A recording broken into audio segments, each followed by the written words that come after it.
seventh graders. Welcome back to our Read Aloud of Holes. We are on chapter 18 today, so let's get started. The next morning, Mr. Sir marched the boys to another section of the lake, and each boy dug his own hole, 5 feet deep and 5 feet wide. Stanley was glad to be away from the big hole. At least now he knew how much he had to dig for the day, and it was a relief not to have other shovels swinging past his face or the warden hanging around. He dug his shovel into the dirt and slowly turned to dump it into a pile. He had to make his turn smooth and slow. If he jerked too quickly, he felt a throbbing pain just above his neck where Zigzag's shovel had hit him.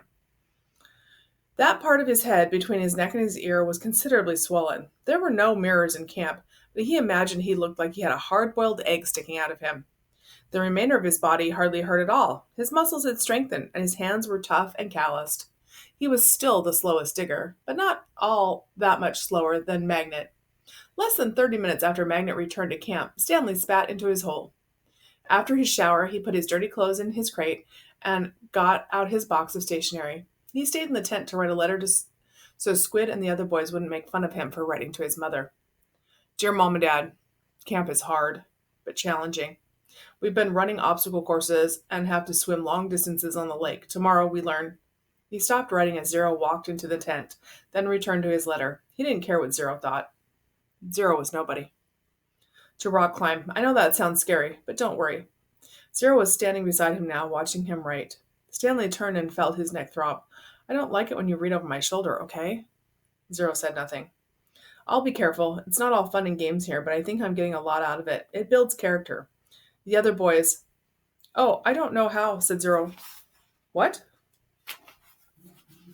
Can you teach me? Stanley didn't know what he was talking about. Teach you what? To rock climb?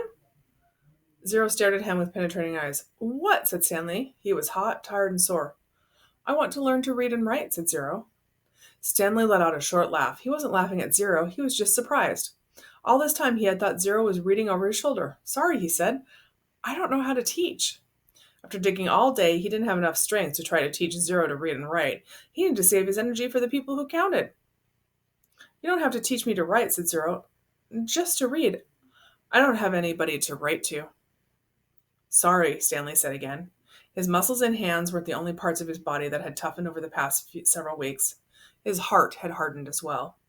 He finished his letter. He barely had enough moisture in his mouth to seal and stamp the envelope. It seemed that no matter how much water he drank, he was always thirsty. All right, that's the end of chapter 18. I'll see you guys later. Oh, that's right. I always forget about this part. We read pages 80 through 82. All right, I'll see you guys later.